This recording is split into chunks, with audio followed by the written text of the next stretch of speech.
Hello everyone, நான் உங்கள் Surya. Welcome to Adhis online academy. TNPSC அறிவிச்ச இந்த மாதிரி குரூப் 4 ரிசல்ட் அக்டோபர்னு சொல்லியிருந்தாங்க. குரூப் 4 ரிசல்ட் ஆல்மோஸ்ட் வரப்போகுது. நம்மளோட டிஎன்பிஎஸ்சி சைடில் நம்மளோட டிஎன்பிஎஸ்சி நம்பகமான வட்டாரங்கள் தெரிவித்த வரைக்கும் குரூப் 4 ரிசல்ட்டுக்கான ப்ராசஸ் ஒர்க் எல்லாமே முடிஞ்சது, கம்ப்ளீட் ஆகிடுச்சு.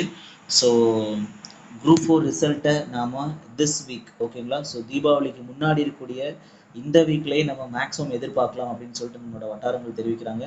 ஸோ நம்மளோட டிஎன்பிஎஸ்சி நம்பகமான வட்டாரங்களாக இருக்கிறவங்க இந்த மாதிரி தெரிவிச்சிருக்காங்க. அது இல்லாமல் நமக்கு சப்போஸ் பிஃபோர் தீபாவளி வராட்டியும் கண்டிப்பாக ஆஃப்டர் தீபாவளியில் வரக்கூடிய அந்த வீக்கில் வர்றதுக்கான சான்ஸ் அதிகம்னு சொல்லியிருக்காங்க. ஸோ நம்ம இந்த பிஃபோர் தீபாவளி இந்த வீக்லேயே நம்ம குரூப் 4 ரிசல்ட்டை எதிர்பார்க்கலாம், ஓகேங்களா. ஸோ இது நம்பகமான தகவல். இன்கேஸ் பிஃபோர் தீபாவளி வராட்டியும் ஆஃப்டர் தீபாவளி அந்த வீக்கில் நிச்சயமாக வந்துடும், இதில் மாற்றுக்கிறது கிடையாது, ஓகேங்களா. ஸோ வேக்கன்சி இன்க்ரீஸ் ஆகுமா? ஸோ டிஎன்பிஎஸ்சியில் நமக்கு சொல்லியிருந்த மாதிரி நமக்கு என்னது வேக்கன்சி இன்க்ரீஸ் ஆகிறதுக்கு மோர் பாசிபிலிட்டி இருக்குது. ஏன்னா நமக்கு தெரிஞ்சிருக்கும் ஆல்ரெடி இனிஷியலாக நம்ம குரூப் 4 வேக்கன்சி நோட்டிஃபிகேஷன் விடையிலே நமக்கு 3935 வேக்கன்சி சொல்லியிருந்தாங்க, ஆமாம் தானே.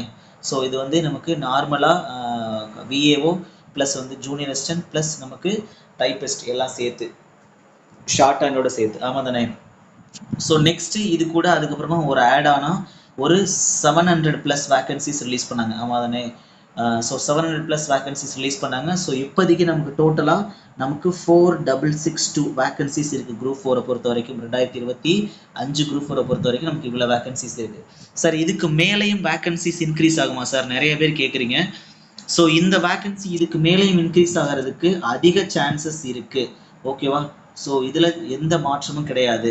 ஏன் அப்படின்னா நமக்கு டிஎன்பிஎஸ்சியை பொறுத்த வரைக்கும் யூஸ்வலாக கவுன்சிலிங் வரைக்குமே நமக்கு அப் டு கவுன்சிலிங் வரைக்குமே நமக்கு என்ன பண்ணுவாங்க, நமக்கு வேக்கன்சி இன்க்ரீஸ் பண்ணுவாங்க, அதில் மாற்றுக்கிறது கிடையாது. நம்மளோட டிஎன்பிஎஸ்சி சேர்மன் சாருமே நமக்கு ப்ரெஸ் மீட் சொல்லையில் அப் டு கவுன்சிலிங் வரைக்கும் இன்க்ரீஸ் பண்ணுவோம்னு சொல்லியிருந்தாங்க. ஸோ பிஃபோர் த கவுன்சிலிங் நமக்கு ஒரு 4600 வேக்கன்சிஸ் இருக்குன்னு சொல்லி நமக்கு வச்சுக்கலாம். அது இல்லாமல் நமக்கு என்னது கவுன்சிலிங் அந்த ரேஞ்ச் வர்ற வரைக்கும் நமக்கு கண்டிப்பாக வேக்கன்சிஸ் இன்க்ரீஸ் பண்ணுவாங்க.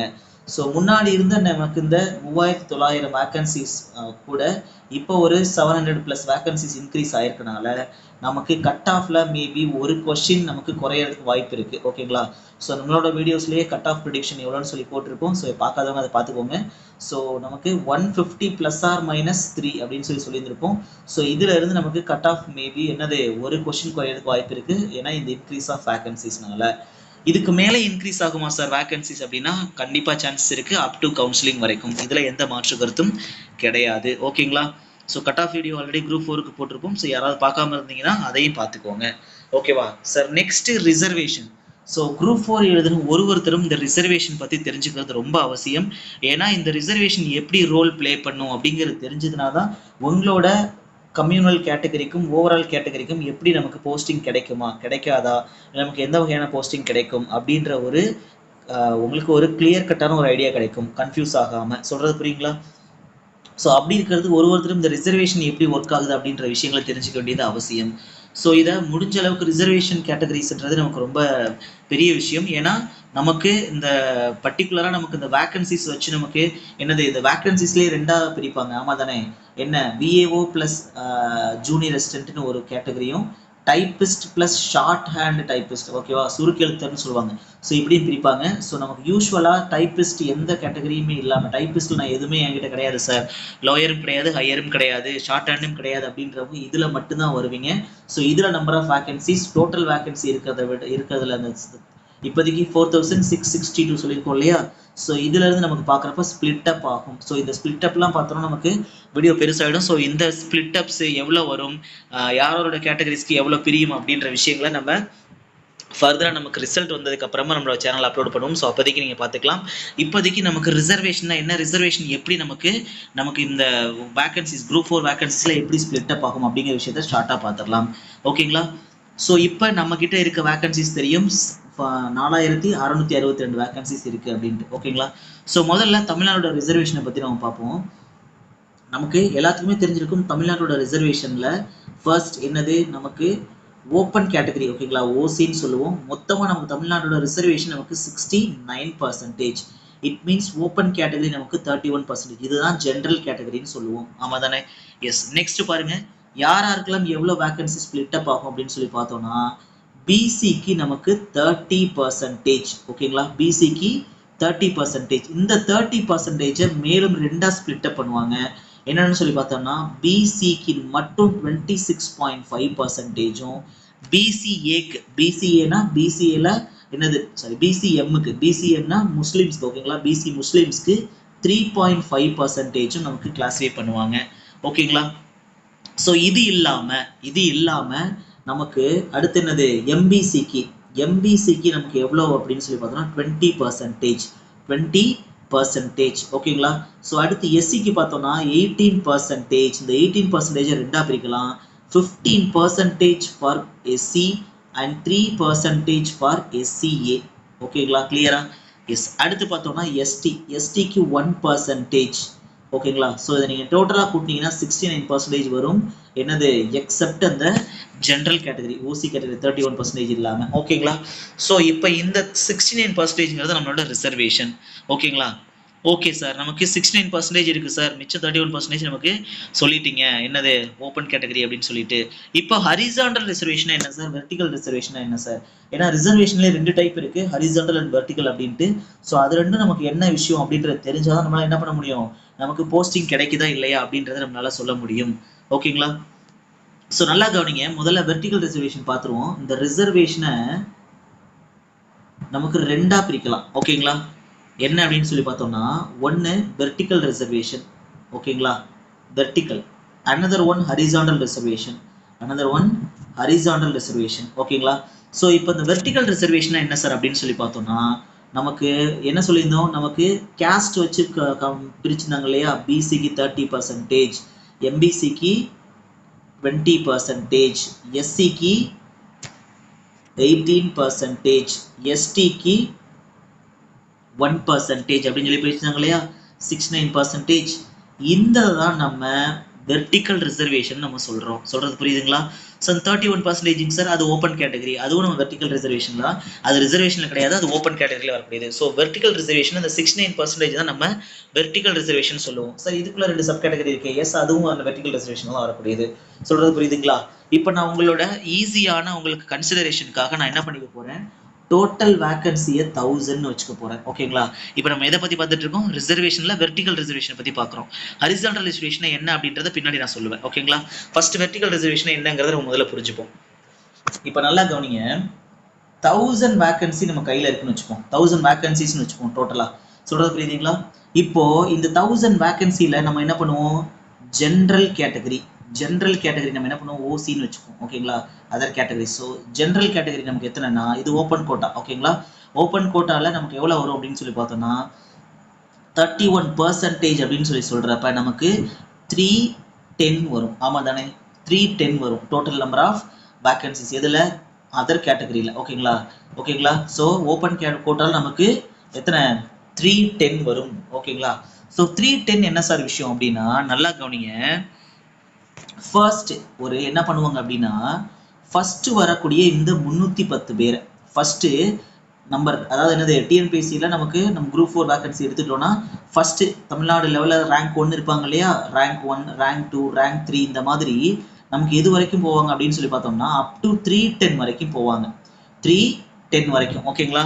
ஸோ இப்போ ஃபர்தராக இந்த ரிசர்வேஷன் எப்படி ஃபில் ஆகணும் அப்படிங்கிற விஷயங்கள் நமக்கு ரீசெண்டாக நமக்கு என்ன பண்ணியிருந்தாங்க, ஹைகோர்ட் ஒரு ஜட்மெண்ட் ரிலீஸ் பண்ணியிருந்தாங்க. அது எப்படி ஃபில் ஆகும் அப்படிங்கிற விஷயங்கள் நமக்கு ஆல்ரெடி சொல்லியிருக்கோம் நம்மளோட சேனல்லையே. ஸோ நீங்கள் யாராவது பார்க்காம இருந்தீங்கன்னா அந்த ஜட்மெண்ட்டோட இதையும் பார்த்துருங்க, உங்களுக்கு இன்னும் கிளியரான ஐடியா கிடைக்கும். ஓகேங்களா. ஸோ இப்போ இங்கே வருவோம் பாருங்க. ஸோ 310 வரைக்கும் மொத்தம் ஃபர்ஸ்ட் 310 ரேங்க் யாரெல்லாம் இருக்காங்களோ அவங்கள கேஸ்ட், ரிலீஜியன், ஓகேங்களா, கம்யூனிட்டி, இதெல்லாம் எதுவுமே பேஸ் பண்ணாம, ஓகேங்களா, இதை எதையுமே பேஸ் பண்ணாம ஃபர்ஸ்ட் இந்த 310 பேர்த்த என்ன பண்ணுவாங்க அப்படின்னா மெரிட் லிஸ்ட் அப்படின்னு சொல்லி கன்சிடர் பண்ணுவாங்க. இந்த 310க்குள்ள என்ன பண்ணலாம், பிசி வரலாம், பிசிஏ வரலாம், எம்பிசி வரலாம், ஒரு எஸ்சி வரலாம், ஒரு எஸ்டி வரலாம், பிரச்சனை கிடையாது. எனக்கு இதுல யாரு வேணாலும் வரலாம். இது என்னது, எனக்கு கேஸ்டையோ ரிலீஜியனையோ இல்லை கம்யூனிட்டியோ பேஸ் பண்ணது கிடையாது. ஸோ இதில் யார் இந்த கேட்டகரியில் யார் எடுத்திருந்தாலும் இவங்களை நாங்கள் என்ன கன்சிடர் பண்ண மாட்டாங்க, எந்த பர்டிகுலர் கேஸ்டாகவும் கன்சிடர் பண்ண மாட்டாங்க. இவங்கள மெரிட் லிஸ்ட் ஹோல்டர்ஸ்னு கன்சிடர் பண்ணிடுவாங்க 310 வச்சு. சொல்றது புரியுதுங்களா? 310 ஸ்டூடெண்ட்ஸ் நம்ம என்ன பண்ணிடுவாங்க, மெரிட் லிஸ்ட்ல எடுத்துருவாங்க. ஓகேங்களா? சொல்றது புரியுதா? Okay sir. இப்போ 310 எடுத்துட்டாங்க. நெக்ஸ்ட் என்ன சார் பண்ணுவாங்க? நெக்ஸ்ட் கவனிங்க, நமக்கு பிசிக்கு வருவோம். இப்போ பிசிக்கு எவ்வளோ பர்சன்டேஜ்? 30%. கரெக்டா? ஸோ 30%னா எனக்கு எவ்வளோ வரும்? 300 வருங்களா? 300 வேகன்சிஸ் எனக்கு என்ன பண்ணுவாங்க, பிசியில் அலோகேட் பண்ணியிருப்பாங்க. அதே மாதிரி எம்பிசிக்கு பார்த்தோம்னா நமக்கு 20%. இந்த 20%னா 200 வேகன்சிஸ் வருங்களா? அதே மாதிரி எஸ்சிக்கு பார்த்தோம்னா 18%ங்கிறப்ப எனக்கு 180 வருங்களா? எஸ்.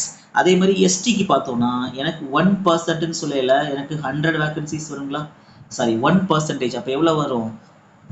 10 வேகன்சிஸ் வருங்களா? ஆமா தானே? எஸ். ஸோ இப்படி நமக்கு வேகன்சி ஸ்பிளிட் அப் ஆகும். ஆமா தானே? எஸ். இப்போ நல்லா கவனிங்க, ஆல்ரெடி எனக்கு என்ன பண்ணிட்டாங்க, 310 பேர் எனக்கு என்ன பண்ணிட்டாங்க அப்படின்னா என்ன பண்ணிட்டாங்க, ஓப்பன் கேட்டகரியில போயிட்டாங்க. ஓகேங்களா? இப்போ நல்லா கவனிங்க, இப்போ டாப் ரேங்கிங் 1ல வந்தவங்க நல்லா கவனிங்க. ஸோ டாப் ரேங்கிங்ல தமிழ்நாடு லெவலில் டாப் ரேங்கிங்ல ஃபர்ஸ்ட் ரேங்க் எடுத்தவங்க ஒரு பிசி கேண்டிடேட்னு வச்சுப்போம், ஒரு பிசி கேண்டிடேட். இது மாதிரி இந்த 310 பேர் சொல்லியிருந்தோம் இல்லையா அந்த டாப் ரேங்கிங்ல, இதுல நமக்கு நல்லா கவனிங்க, இந்த 310ல ஒரு 100 பிசி என்ன பண்ணிட்டாங்க, மெரிட் லிஸ்ட்ல வந்துட்டாங்கன்னு வச்சுக்கோங்க. ஒரு 50 பேர் ஒரு எம்பிசி என்ன பண்ணிட்டாங்க, நமக்கு இதுல ஓப்பன் கேட்டகரியில வந்துட்டாங்கன்னு வச்சுக்கோங்க. சொல்றது புரியுதுங்களா? ஸோ 100 + ஒரு 150, ஒரு 250 ஆயிடுச்சுங்களா? மிச்சம் ஒரு 50 பேர் என்ன பண்ணிட்டாங்க அப்படின்னா எஸ்சி கேட்டகரியில இருந்து வந்துட்டாங்கன்னு வச்சுப்போம். ஓகேங்களா? ஸோ இதெல்லாம் நம்மளோட ரஃப் கேல்குலேஷன்ஸ் தான். ஓகேங்களா? மிச்சம் ஒரு 10 ஓப்பன் கேட்டகரி என்ன பண்ணிட்டாங்க, 10 பேர் என்ன பண்ணிட்டாங்க, எஸ்டி கேட்டகரியில வந்துட்டாங்கன்னு வச்சுப்போம்.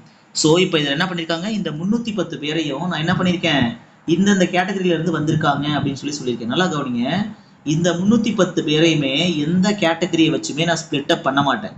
ஓகேங்களா? இது ஓப்பன் கோட்டா, இவங்களோட irrespective of the caste, religion and என்ன பண்ணியிருக்காங்க, கம்யூனிட்டி வச்சு தான் எடுத்திருக்காங்க. பட் இந்த விஷயம் எதுக்காக சார் நம்ம எடுத்துக்கிறோம் கேல்குலேஷன் வச்சுக்கிறது அப்படின்னா, நல்லா கவனிங்க, நமக்கு போஸ்டிங் கிடைக்குமா கிடைக்காதா அப்படிங்கிறத தெரிஞ்சுக்கிறதுக்காக தான். ஃபார் எக்ஸாம்பிள் இப்போ கவனிங்க, பிசி கேண்டிடேட் ஒருத்தர் யூஸ்வலாக அவங்களுக்கு கம்யூனிட்டி ரேங்க் எது வரைக்கும் இருந்தால் கிடைக்கும், அவங்களோட கம்யூனிட்டி ரேங்க்கு நல்லா கவனிங்க, நம்ம ஸ்பிளிட் அப்படி கம்யூனிட்டி ரேங்க் 300க்குள்ள இருக்கணும் அப்படின்னா அவருக்கு போஸ்டிங் கிடைக்கும். ஆமா தானே? எஸ். கவனிங்க, இப்போ ஒருத்தர் கம்யூனிட்டி ரேங்க் பிசியில் இருக்க ஒருத்தர் கம்யூனல் ரேங்க் எவ்வளோ எடுத்திருக்காரு அப்படின்னு சொல்லி பார்த்தோம்னா ஒரு 350வது ரேங்க்ல இருக்காருன்னு வச்சுக்கோம். 350வது ரேங்க்ல. அப்போ சார் பிசி கிடைக்காதா சார்? பிசியோட மொத்த டோட்டல் நமக்கு கவுண்டே 300 தான், அது வரைக்கும் தான் நம்ம கம்யூனல் கேட்டகரியில இருக்கு. பட் இவர் 350 வந்துட்டாரே, இவருக்கு வந்து போஸ்டிங் கிடைக்காதா அப்படின்னு சொல்லி கேட்டா அப்படி இல்லை, இவருக்கு போஸ்டிங் கிடைக்கும். எப்படி அப்படின்னா ஆல்ரெடி அந்த ஓப்பன் கோட்டால 100 பேர் பிசியில் என்ன பண்ணிட்டாங்க, மெரிட் லிஸ்ட்ல போயிட்டாங்க. சொல்றது புரியுதுங்களா? அப்ப டாப்ல வந்தவங்க தான் என்ன பண்ணிருப்பாங்க, மெரிட் லிஸ்ட்ல போயிருப்பாங்க. அந்த டாப்ல வந்தவங்க பிசியோட கவுண்ட்ல கம்யூனல் ரேங்க்ல 1, 2 இந்த மாதிரி ஒரு டாப் 100க்குள்ள இருந்திருப்பாங்க. சொல்றது புரியுதுங்களா? அப்போ இந்த டாப் 100 என்ன பண்ணிட்டாங்க அப்படின்னா ஓப்பன் கேட்டகரியில போயிட்டனால அடுத்து இருக்கக்கூடிய 100 பிசி ஸ்டூடெண்ட்ஸ்க்கு என்ன கிடைக்கும், வாய்ப்பு இருக்கும். சொல்றது புரியுதுங்களா? அப்ப என்ன ஆகும் அப்படின்னா இந்த நமக்கு பிசியோட கோட்டால ஒரு 300 சீட் இருந்துச்சுங்களா, இதுலதான் இந்த 100 பேர் என்ன பண்ணிட்டாங்க, இதுல இருந்து இந்த 100 என்ன பண்ணிட்டாங்க அப்படின்னா மூவ் பண்ணி ஓப்பன் கேட்டகரிக்கு போயிட்டாங்க. அந்த மூவ் பண்ணி ஓப்பன் கேட்டகரிக்கு போன அந்த 100 ஃபில் பண்றதுக்காக பின்னாடி இருக்கக்கூடிய 100 மெம்பர்ஸ் பிசி கேண்டிடேட் என்ன பண்ணிடுவாங்க, உள்ள வந்துருவாங்க. ஸோ இப்போ நம்மளோட கேல்குலேஷன் படி 400 பேத்துக்கு என்ன பண்ணுவாங்க, பிசி கேண்டிடேட்டுக்கு வேலை கிடைக்கும். சொல்றது புரியுதுங்களா? Okay sir. இப்போ எம்பிசிக்கு அதே மாதிரி எப்படிங்க சார் கிடைக்கும்? எம்பிசி அப்படின்னு சொல்லி பார்த்தோம்னா யூஸ்வலாக அவங்களுக்கு 200 சீட்டு தான். ஓகேங்களா? ஸோ இந்த 1000 வேகன்சி அப்படின்னு பார்க்கல. ஓகேங்களா? ஸோ இப்போ இதில் என்ன பண்ணிட்டாங்க, ஆல்ரெடி ஒரு 150 பேர் ஜென்ரல் கேட்டகரியிலே போயிட்டாங்க. ஓகேங்களா? மெரிட் லிஸ்ட்லேயே போயிட்டாங்க. இட் மீன்ஸ் என்ன அர்த்தம்னா இந்த top MBC candidates communal rank 150 வரைக்கும் அப் டு டாப்ல 150 வரை இருந்தவங்க மெரிட் லிஸ்ட்லேயே போயிட்டனால மிச்சம் பின்னாடி இருக்கக்கூடிய அந்த 150 மெம்பர்ஸ்க்கும் ஓகேங்களா, ஸோ அந்த 200ல இருந்து ஒரு 150 ஆல்ரெடி மெரிட் லிஸ்ட்லேயே போயிட்டனால என்ன பண்ணுவாங்க, கம்யூனல் ரேங்க்கு யாரெல்லாம் மிச்சம் அடுத்து 200க்கு அப்புறமா ஒரு 150 ஆட் பண்ணிப்பாங்க. அப்போ 200 பிளஸ் இந்த 150 ஆட் பண்ணி 350 வரை இருக்கவங்களுக்கு என்ன பண்ணுவாங்க, நமக்கு எம்பிசியில் அவங்களுக்கு சீட்டு கிடைக்கும். சொல்றது புரியுதுங்களா? கம்யூனல் ரேங்க் 350 இருக்கவங்க வரைக்கும் நமக்கு சீட்டு கிடைக்கும். ஓகேங்களா? எப்படிங்க சார் அப்படின்னு பார்த்தோம்னா, இந்த 200 தான் ஆல்ரெடி என்ன பண்ணிட்டாங்க, இந்த 150 மெம்பர்ஸ் டாப்ல இருந்தவங்க எல்லாருமே ஜென்ரல் கேட்டகரியில போயிட்டாங்க. அப்போ அவங்கள நாங்கள் என்ன பண்ணுவோம், மெரிட் ஹோல்டர்ஸ் ஜென்ரல்ல கன்சிடர் பண்ணிடுவோம். அப்போ மிச்சம் கம்யூனல்ல ஒரு 50 பேர் தான் இருந்திருப்பாங்க. அதனால 200 சீட்ஸை ஃபில் பண்ணணும் அப்படின்றதுனால இந்த 150 பின்னாடி இருக்கக்கூடிய 150 எடுத்துருவாங்க. சொல்றது புரியுதுங்களா? எஸ். அடுத்து எஸ்சிக்கு என்ன சார் பண்ணுவாங்க, சேம் 180 வேகன்சிஸ்ன்னு சொல்லியிருந்தேன். இதுல எவ்வளவு பேர் போயிருந்தாங்கன்னு சொல்லியிருந்தேன், 50 மெம்பர்ஸ் ஜென்ரல்ல போயிட்டாங்க. அப்ப என்ன ஆகும், இது கூட அந்த 50 ஜென்ரல்ல போன அந்த மெம்பர்ஸையும் கூட்டிக்கணும். அப்படி கூட்டினோம்னா எனக்கு 230 பேர் கம்யூனல் ரேங்க் இருக்க வரைக்கும் என்ன பண்ணுவாங்க, எனக்கு உள்ள எடுப்பாங்க. சரி, ஓகே சார். எஸ்டிக்கு என்ன சார் பண்ணுவாங்க, எஸ்டிக்கு 10 போஸ்ட்னு சொல்லியிருந்தேன். ஆல்ரெடி இந்த 10 மெம்பர்ஸ் ஜென்ரல் கேட்டகரியில ஒரு என்ன பண்ணிட்டாங்க, இந்த ஃபர்ஸ்ட் ஒரு 10 மெம்பர்ஸ் உள்ள போயிட்டாங்கன்னு நான் சொல்லியிருந்தேன் எஸ்டி கேண்டிடேட்ஸ்ல இருந்து. கரெக்டா? ஸோ அப்போ மிச்சம் பின்னாடி இருக்கக்கூடிய 10 ரேங்க்ல இருக்கவங்களுக்கு கிடைக்கும். ஸோ மொத்தமா 20 மெம்பர்ஸ்க்கு நமக்கு என்ன கிடைக்கும், கம்யூனல் ரேங்க் 20 வரை இருக்கவங்களுக்கு நமக்கு கிடைக்கும். ஸோ இப்போ இதுல இருந்து நம்ம தெரிஞ்சுக்க வேண்டியது என்ன அப்படின்னா, கம்யூனில் இருந்து யாரெல்லாம் ஜென்ரலுக்கு போனாங்களோ, ஃபார் எக்ஸாம்பிள் யூஸ்வலா இதுக்கு முன்னாடி இருக்கக்கூடிய அப்சர்வேஷன்ஸ் வரைக்கும் என்ன பண்ணிருப்பாங்க, நமக்கு பிசியில இருந்து நிறைய பேர் என்ன பண்ணுவாங்க, ஓப்பன் கோட்டாவுக்கு போயிடுவாங்க. பிசியில இருந்தும் எம்பிசியில இருந்தும் மற்ற கேட்டகரியை கம்பேர் பண்றப்ப இந்த 2 கேட்டகரியில இருந்தும் நமக்கு என்ன பண்ணிடுவாங்க, இந்த ஓசி கேண்டிடேட்ஸ், அதாவது ஓப்பன் கோட்டாவுக்கு நிறைய பேர் போவாங்க. அதனால இந்த பிசி அண்ட் எம்பிசி கேண்டிடேட்ஸ்க்கு பின்னாடி கம்யூனல் ரேங்க் கொஞ்சம் பின்னாடி இருக்கவங்களுக்கும் நிறைய கிடைக்கும். ஓகேங்களா? ஸோ நமக்கு நமக்கு மற்ற ரெக்ரூட்மெண்ட்ஸை வச்சு நம்ம அனலைஸ் பண்ணி பார்க்கல, SC candidates and ST candidates கொஞ்சம் ஜென்ரலில் கொஞ்சம் கம்மியாக தான் போவாங்க when compared to BC and MBC compare பண்ணுறப்போ. ஸோ இவங்களுக்கு பின்னாடி இருக்கக்கூடிய கேண்டிடேட்ஸ்க்கு கொஞ்சம் என்னது கம்மியான, எவ்வளோ பேர் இந்த கேட்டகரியில் எஸ்சி அண்ட் எஸ்டியிலேருந்து ஜென்ரல் கேட்டகரி எவ்வளோ பேர் போகிறாங்களோ அவ்வளோ நம்பர்ஸ் பின்னாடி இருக்கவங்களுக்கும் போஸ்டிங் கிடைக்கும். இல்லை சார் நிறைய பேர் இதுல இருந்து ஜென்ரல் கேட்டகரியில் போகலை, எஸ்சி எஸ்டிலேருந்து நிறைய பேர் ஜென்ரல் கேட்டகரியில் போகலை அப்படின்னா பின்னாடி இருக்கவங்களுக்கு சீட்டு கிடைக்காது. சொல்ல வர விஷயங்கள் புரியுதா சார்? ஒரு ஃபுல்லாக ஜென்ரல் கேட்டகரி எல்லாமே பிசிஏ ஃபில் பண்ணிட்டாங்க சார், எல்லாத்தையுமே பிசிஏ ஃபில் பண்ணிட்டாங்க அப்படின்னா எம்பிசியில் கம்யூனல் ரிசர்வேஷன் எவ்வளவோ அது மட்டும்தான் அவங்களுக்கு கிடைக்கும், பின்னாடி இருக்கவங்களுக்கு கிடைக்காது. இல்லை சார் ஒருவேளை ஜென்ரல் கேட்டகரியில் எம்பிசி நிறைய பேர் போயிட்டாங்க சார், பிசியில் இருந்து யாரும் போகல, எம்பிசிலே ஃபுல்லாக போயிட்டாங்க அப்படின்னா பிசியில் எவ்வளோ ஒரிஜினல் ரிசர்வேஷனோ அவங்களுக்கு மட்டும் தான் கிடைக்கும், பின்னாடி இருக்கவங்களுக்கு கிடைக்காது. சொல்றது புரியுதுங்களா?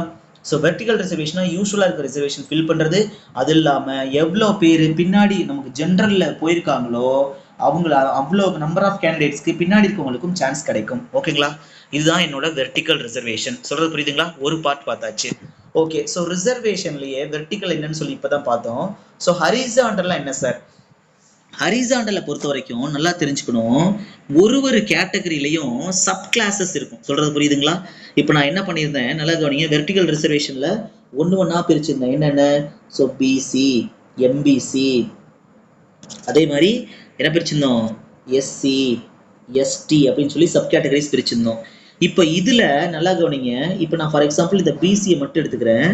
இந்த பிசியில மட்டுமே என்னென்ன பார்ப்பாங்க அப்படின்னு சொல்லி பார்த்தோம்னா, வெர்டிகல் ரிசர்வேஷன்ல இருந்து ஹரிசாண்டல் ரிசர்வேஷன் போகிறப்ப ஒரு கேட்டகரியில் என்ன பண்ணுவாங்க அப்படின்னா உமன்ஸுக்கு, ஓகேங்களா, ஒரு கேட்டகரியில் இது கொடுப்பாங்க. உமனுக்கு எவ்வளோ பேர், உமனுக்கு 30%, இது ஹரிசாண்டல் ரிசர்வேஷன்ல வரக்கூடியது. ஓகேங்களா? அதே மாதிரி பிஎஸ்டிஎம் வச்சிருக்கவங்களுக்கு 20%. அது இல்லாம என்னது பிடபிள்யூபிடின்னு சொல்லுவாங்க, என்னது பர்சன் ஹூ பெஞ்ச்மார்க் டிசபிலிட்டிஸ்ன்னு சொல்லுவாங்க. ஸோ அவங்களுக்கு 4%, மாற்றுத்திறனாளிகள் தமிழ்ல சொல்லுவாங்க தானே, அவங்களுக்கு 4%. அது இல்லாம எக்ஸ் சர்வீஸ் மேனுக்கு 5%. இது இல்லாம விடோவுக்கு எவ்வளோ, விடோவுக்கு 10%. இது எல்லாமே நமக்கு ஹரிசாண்டல் ரிசர்வேஷன் சொல்லுவோம். சார் இப்போ இந்த ஹரிசாண்டல் ரிசர்வேஷன் எப்படி சார் ஃபில் பண்ணுவாங்க அப்படின்னு சொல்லி கேட்டோம்னா நல்லா நம்ம கவனிச்சுக்க வேண்டியது அவசியம். இப்போ 1000 வேகன்சிஸ்ன்னு சொல்லியிருந்தேன், அதுல ஜென்ரல்ல மட்டும் 310 பேர் போயிடுவாங்கன்னு சொல்லியிருந்தேன். இந்த பிசி கேண்டிடேட்ல நம்ம தனியாக எவ்வளோ சொல்லியிருந்தோம், 30%னா 300 வேகன்சி பிசிக்கு மட்டும்னு சொல்லியிருந்தேன். கரெக்டா? எஸ். இந்த 300 வேகன்சில என்ன பண்ணுவாங்க அப்படின்னா இந்த 300 வேகன்சி எடுத்துப்பாங்க. இந்த 300 வேகன்சியை என்ன பண்ணுவாங்க, இந்த மாதிரி ஸ்பிளிட் அப் பண்ணுவாங்க. அந்த 300ல உமனுக்கு 30%, பிஎஸ்டிஎம்க்கு 20%, பெஞ்ச்மார்க் டிசபிலிட்டி இருக்கவங்களுக்கு 4%, எக்ஸ் சர்வீஸ்மேன் 5%, விடோவுக்கு 10% அப்படின்னு சொல்லி ஸ்பிளிட் அப் பண்ணுவாங்க. சொல்றது புரியுதுங்களா? ஸோ இந்த 300ல் நமக்கு ஹரிசாண்டல் ரிசர்வேஷன் இப்படி தான் ஸ்பிளிட் அப் ஆகும். சொல்றது புரியுதுங்களா? ஸோ இந்த 300ல் நமக்கு ஹரிசாண்டல் ரிசர்வேஷன் படி ஃபர்ஸ்ட் என்ன சொல்லியிருந்தோம், 30% ஃபார் உமன். ஸோ 30% எவ்வளோ வரும், 3 கரெக்டா? ஸோ 3 அப்படின்னா 90 வேகன்சிஸ் உமனுக்கு மட்டும் போயிடும். ஓகேங்களா? அதுக்கப்புறமா என்ன பண்ணுவாங்க, விடோஸ்க்கு 10% அப்படின்னா 30. ஓகேங்களா? எக்ஸ் சர்வீஸ் மேனுக்கு 5%, 15, ஆமா தானே? ஸோ ஒரு 15%, சரி 15 வேகன்சி. அடுத்து என்னது, ஸோ பிஎஸ்டிஎம்க்கு 20%, பிஎஸ்டிஎம் 20%னா ஈர்முனா 6, எஸ் 60 போஸ்டிங். அதுக்கப்புறமா என்ன பண்ணுவாங்க, நமக்கு பெஞ்ச்மார்க் டிசபிலிட்டிஸ் 4%, முன்னாங்க 12 போஸ்டிங். ஸோ மொத்தமாக நம்ம என்ன பண்ணுவாங்க, 300ல் கவனிங்க, 90 + ஒரு 30 120 + ஒரு 15 130 35 195 205 207. நல்லா கவனிங்க, 207 வந்து நமக்கு இந்த ரிசர்வேஷன்ல போயிடும். சொல்றது புரியுதுங்களா? சார் நான் வந்து உமன் கிடையாது, அப்போ உங்களுக்கு தான் 90 வராது. சார் நான் வந்து பிஎஸ்டிஎம் கிடையாது, அப்போ உங்களுக்கு என்ன பண்ண முடியாது, இந்த 60 வராது. சார் நான் வந்து விடோ கிடையாது, இந்த 30 வராது. சார் நான் வந்து என்னது நெக்ஸ்ட் சொல்லியிருந்தோம், எக்ஸ் சர்வீஸ்மேன் கிடையாது, இந்த 15 வராது. சார் நான் வந்து பெஞ்ச்மார்க் டிசபிலிட்டிஸ்ல வரமாட்டேன், இந்த 12 கிடையாது. ஸோ இந்த 207 உங்களுக்கானது கிடையாது. சொல்றது புரியுதுங்களா? சொல்றது புரியுதா? ஸோ மிச்சம் இருக்கிறது எனக்கு எவ்வளோ சார் அப்படின்னு சொல்லி பார்த்தோம்னா, மிச்சம் இருக்கிறது எனக்கு 93 போஸ்டிங். இந்த 93 மட்டும்தான் எனக்கு அப்ளிகபிள். சொல்றது புரியுதுங்களா? சொல்றது புரியுதா? ஓகேவா? ஹரிசாண்டல் ரிசர்வேஷன் என்னன்னு புரியுதா? இப்போ இந்த 300க்குள்ள இருந்து இது எடுப்பாங்க சார். ஓகே சார், இப்போ இதே மாதிரி தான் என்ன சொல்லியிருந்தோம், இப்போ நம்ம பிசிக்கு எப்படி சொல்லியிருந்தோமோ இதே மாதிரி தான் நமக்கு எம்பிசி, எஸ்சி அண்ட் எஸ்டி கேட்டகரிஸ்க்கு ஸ்பிளிட் அப் ஆகும். ஓகேங்களா? சொல்றது புரியுதா? சரி, ஓகே சார். இப்போ நான் வந்து கவனிங்க சார், இப்போ இந்த 300ல் எனக்கு 90 என்ன சொல்லிட்டோம், பெண்களுக்கு மட்டும் சொல்லியிருக்கோம். அந்த ஹரிசாண்டல் ரிசர்வேஷன் நம்ம என்ன பண்ணுவாங்க, ஜென்ரல்லையும் நமக்கு அப்ளிகபிள் ஆகுமா சார்? அப்ளிகபிள் ஆகும். ஃபார் எக்ஸாம்பிள் நமக்கு ஜென்ரல்ல ஒரு 310 வேகன்சி சொல்லியிருந்தேன். ஓகேங்களா? ஸோ இந்த 300 சார், அப்போ எனக்கு வந்து 300 வேகன்சி, பிசியை பொறுத்த வரைக்கும் 300 வேகன்சிஸ்ல எனக்கு ஃபைனலாக இருக்கிறது அந்த எந்த கேட்டகரியிலுமே வரல அப்படின்னா, நான் ஒரு பையன் பிஎஸ்டிஎம் கிடையாது, பிடபிள்யூ எனக்கு பெஞ்ச்மார்க் டிசபிலிட்டி கிடையாது, அதே மாதிரி எக்ஸ் சர்வீஸ்மேன் கிடையாது, அதே மாதிரி என்னது விடோ கிடையாது, இந்த மாதிரி எல்லாம் நான் ஒரு பையன் சார், அதனால எனக்கு இந்த எந்த கேட்டகரியுமே கிடையாது சார் அப்படின்னா எனக்கு இந்த 93 மட்டும்தான் அப்ளிகபிளா அப்படின்னா, யூஸ்வலா இந்த 93 தான் அப்ளிகபிள். பட் சில கேட்டகரிஸ்னால உங்களுக்கு இன்னும் கொஞ்சம் வேகன்சிஸ் இன்க்ரீஸ் ஆகும். எப்படி அப்படின்னு சொல்லி பார்த்தோம்னா, இந்த 310ல ஃபார் எக்ஸாம்பிள் இந்த 310 என்னது, இந்த 300ங்கிறது பிசிக்கு மட்டுமானது, இந்த 310ங்கிறது எனக்கு ஓப்பன் கேட்டகரி. கரெக்டா? ஸோ ஓப்பன் கேட்டகரி என்ன அர்த்தம், இதுல யார் வேணாலும் போட்டி போடலாம். ஸோ அப்போ எனக்கு ஆல்ரெடி நான் சொல்லியிருந்தேன், என்ன பண்ணியிருப்பாங்க, இந்த ஓப்பன் கேட்டகரியில் ஒரு 100 பிசி போயிட்டு தான் நான் கன்சிடர் பண்ணியிருந்தேன். ஆமா தானே? ஸ்டார்டிங்ல வெர்டிகல் ரிசர்வேஷன் பார்க்குறப்ப சொல்லியிருந்தேன். ஆமா தானே? இப்போ இந்த 100ல் எனக்கு என்ன சொல்லியிருக்காங்க, ஒரு 10 பொண்ணுங்க வந்துட்டாங்கன்னு வச்சுப்போம், 10 லேடிஸ் வந்துட்டாங்க. ஓகேங்களா? 10 லேடிஸ் போயிட்டாங்க அப்படின்னா இந்த 90ல எனக்கு என்ன பண்ணுவாங்க, மிச்சம் 80 தான் பொண்ணுங்களுக்கு அலோகேட் பண்ணுவாங்க. இந்த 10 எடுத்துக்க மாட்டாங்க. இந்த 10 ஆல்ரெடி பொண்ணுங்களுக்கு நான் ரிசர்வ் பண்ணிட்டேன்னு சொல்லிடுவாங்க. சொல்றது புரியுதுங்களா? சரி, ஓகே சார். மிச்சம் இந்த 90ல ஒரு 10 எக்ஸ் சர்வீஸ்மேன் போயிட்டாங்க. இந்த இதுல இந்த டாப் இந்த 310ல என்னது ஓப்பன் கேட்டகரியிலேயே மெரிட் லிஸ்ட்லயே ஒரு 10 எக்ஸ் சர்வீஸ்மேன் போயிட்டாங்க. அப்ப என்ன சார் பண்ணுவாங்க, எக்ஸ் சர்வீஸ்மேன் எனக்கு கோட்டா எவ்வளோ, 15. இந்த 15ல எனக்கு ஆல்ரெடி 10 பேர்த்த நான் ஃபில் பண்ணிட்டேன்னு வச்சுக்குவேன். சொல்றது புரியுதுங்களா? எங்க எக்ஸ் சர்வீஸ்மேன் ஆல்ரெடி மெரிட்ல போயிட்டனால. சொல்றது புரியுதுங்களா? எஸ். இந்த மெரிட் லிஸ்ட்ல வந்தவங்கல ஒரு 50 பேர் பிஎஸ்டிஎம் சார், 50 பேர் பிஎஸ்டிஎம் வச்சுக்காங்க சார். அப்ப என்ன பண்ணுவோம், இந்த 50 பேர்த்தையும் நான் என்ன பண்ணிடுவேன், இந்த பிஎஸ்டிஎம்ல இருந்து எடுத்துருவேன். அப்ப பிஎஸ்டிஎம்க்கு எவ்வளவு கொடுத்தோம், 20%. அப்ப இந்த 60ல இருந்து நல்லா கவனிங்க, இந்த 60 மெம்பர்ஸ்ல என்ன பண்ணிருப்பாங்க அப்படின்னா, என்னன்னா இந்த 50 ஆல்ரெடி மெரிட் லிஸ்ட்ல 50 மெம்பர்ஸ் பிஎஸ்டிஎம் போயிட்டாங்க இல்லையா? ஸோ அதனால இந்த 50 எடுத்துட்டு மிச்சம் 10 பிஎஸ்டிஎம்க்கு தான் நமக்கு என்ன பண்ணுவாங்க, கொடுப்பாங்க. சொல்றது புரியுதுங்களா? Yes sir. எனக்கு வந்து இந்த பிசி 100 மெரிட்ல போனாங்கல்ல சார், அதுல யாருமே எனக்கு பெண்களும் கிடையாது, எக்ஸ் சர்வீஸ் மேனும் கிடையாது, பிஎஸ்டிஎம்மும் கிடையாது. எல்லாமே என்ன பண்ணிட்டாங்க, இது மாதிரி இல்லாத கேட்டகரியாவே போயிட்டாங்க. அப்ப என்ன சார் பண்ணுவாங்க, மத்தது இந்த 300ல நம்ம சொன்ன மாதிரி இந்த நம்பர்ஸ்க்கு எல்லாமே அலகேட் பண்ணுவாங்க. மிச்சம் இருக்கக்கூடிய இந்த 93 மட்டும்தான் இந்த சப் கேட்டகரியில வராதவங்களுக்கு கிடைக்கும். சொல்றது புரியுதா? ஸோ அப்போ என்ன விஷயம் சார் அப்படின்னா, எனக்கு ஜென்ரல் கேட்டகரியில இந்த பர்டிகுலர் ஹரிசாண்டல் ரிசர்வேஷன்ல எவ்வளவு பேர் போறாங்களோ, பிஎஸ்டிஎம் வச்சிருக்கவங்க நிறைய பேர் போனாங்கன்னா இந்த நமக்கு பர்டிகுலர் பிசியில வரக்கூடிய பிஎஸ்டிஎம்ல கொஞ்சம் குறையும். ஓகேங்களா? இல்ல எனக்கு எக்ஸ் சர்வீஸ்மேன் நிறைய பேர் ஜென்ரல்ல போனாங்க அப்படின்னா இந்த பர்டிகுலர் பிசியில வரக்கூடிய எக்ஸ் சர்வீஸ்மேனோட கவுண்ட்ல கொஞ்சம் குறையும். ஓகேங்களா? இல்ல கொஞ்சம் பர்டிகுலர் இதுல வந்து பிஎஸ்டி வச்சிருக்கவங்க நிறைய பேர் பிசி ஜென்ரல்ல போயிட்டாங்க அப்படின்னு சொன்னோம்னா எனக்கு என்ன ஆகும், எனக்கு பிசியில் வரக்கூடிய பர்டிகுலர் பிஎஸ்டிஎம் வச்சிருப்பாங்களே அந்த 60 மெம்பர்ஸ், இதுல இருந்த கவுண்ட் எனக்கு குறைஞ்சிடும். அப்ப எனக்கு இங்க ஜென்ரல்ல இருக்கக்கூடிய, அதாவது என்னது, எனக்கு எந்த கேட்டகரியுமே இல்லை சார் அப்படின்றவங்களோட கவுண்ட் இன்னும் கொஞ்சம் இன்க்ரீஸ் ஆகிட்டே வரும். ஓகேங்களா? ஸோ வெர்டிகல் ரிசர்வேஷனை பொறுத்த வரைக்கும் நான் முன்னாடியே சொன்னதுதான், வெறும் கேஸ்ட்டை வச்சு மட்டும்தான் கிளாஸிஃபை பண்ணுவாங்க. ஓகேங்களா? ஸோ ஹரிசாண்டல் ரிசர்வேஷனை பொறுத்தவரையும் ஒவ்வொரு கேஸ்ட்லையும் என்ன பண்ணுவாங்க, இந்த மாதிரி சப் கேட்டகரிஸ் பிரிப்பாங்க. இந்த மாதிரி சப் கேட்டகரிஸ் பிரிப்பாங்க. இது எல்லாமே என்னது, சப் கேட்டகரிஸ் நம்ம சொல்லுவோம். இந்த சப் கேட்டகரிஸ் பிரிச்சு அதுக்கு வேகன்சி ஸ்பிளிட் அப் பண்ணுவாங்க. இதுல இருந்து ஸோ இந்த சப் கேட்டகரிஸ்க்கு எத்தனை பேர் ஜென்ரல்ல போனாங்களோ அந்த ஜென்ரல்ல போன கவுண்ட்டை இதுல ரெடியூஸ் பண்ணிக்கிட்டே வருவாங்க. ஜென்ரல்ல போனாங்க அப்படின்னா, ஜென்ரல்ல போகல எல்லாருமே என்னது, இந்த சப் கேட்டகரியில இருந்து யாருமே ஜென்ரலுக்கு போகல அப்படின்னா எல்லாத்தையுமே இந்த பிசி கம்யூனிட்டிக்குள்ள இருக்கவங்கள இருந்து என்ன பண்ணுவாங்க, சப் கேட்டகரிக்கு எடுப்பாங்க. சொல்றது புரியுதுங்களா? ஹோப் உங்களுக்கு எல்லாத்துக்கும் புரிஞ்சிருக்கும்னு நினைக்கிறேன். ஸோ ஸ்லோவாக தான் எக்ஸ்பிளைன் பண்ணியிருந்தோம். யாருக்காவது இன்னும் புரியலை அப்படின்னா வீடியோவை ரீவைண்ட் பண்ணி பாருங்க. ஸோ நீங்கள் இதை வச்சு உங்களால் என்ன பண்ணிக்க முடியும், உங்களோட கம்யூனல் ரேங்க் எவ்வளோ, ஓவரால் ரேங்க் எவ்வளோ அப்படிங்கிறத வச்சு உங்களால் என்ன பண்ணிக்க முடியும், நமக்கு போஸ்டிங் கிடைக்குமா கிடைக்காதா அப்படிங்கிற விஷயத்தை தெரிஞ்சுக்க முடியும். இதில் உங்களுக்கு ஃபர்தராக உங்களுக்கு அப்டேட்ஸ் எனக்கு சார் சரியாக புரியலை சார் அப்படின்னா எது புரியலன்னு கமெண்ட் பண்ணுங்கள். அதை திருப்பி நம்ம என்ன பண்ணுவோம், எக்ஸ்பிளைன் பண்ணுவோம். ஓகேங்களா? So group 4 result plus vacancy increase பற்றின டீட்டெயில்ஸ் ப்ளஸ் எப்படி ஸ்ப்ளிட் அப் ஆகும், ஒரு டிபார்ட்மெண்ட்டும் எப்படி இருக்கும் அப்படின்ற விஷயங்கள்லாம் தெரிஞ்சுக்க நம்மளோட சேனலை சப்ஸ்கிரைப் பண்ணி பெல் பட்டனை கிளிக் பண்ணி வச்சுக்கோங்க. அப்போ தான் நம்மளோட அடுத்தடுத்த வீடியோஸ் உங்களுக்கு நோட்டிஃபை ஆகும். ஓகேங்களா? ஸோ ஃபர்தரான டிஎன்பிஎஸ்சி இல்லை டிஎன்யூஎஸ்ஆர்பி டெட்டோட அப்டேட்ஸ் உங்களுக்கு இமீடியட்டாக வந்துட்டே இருக்கணும் அப்படின்னா நம்மளோட சேனலை சப்ஸ்கிரைப் பண்ணிக்கோங்க. அப்போ தான் உங்களுக்கு அப்டேட்ஸ் கிடைக்கும். ஓகேங்களா?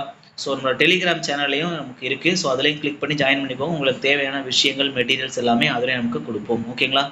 ஸோ தேங்க்யூ ஸ்டூடெண்ட்ஸ், நம்ம நெக்ஸ்ட் வீடியோவில் பார்ப்போம். ஓகேங்களா? Okay, thank you all.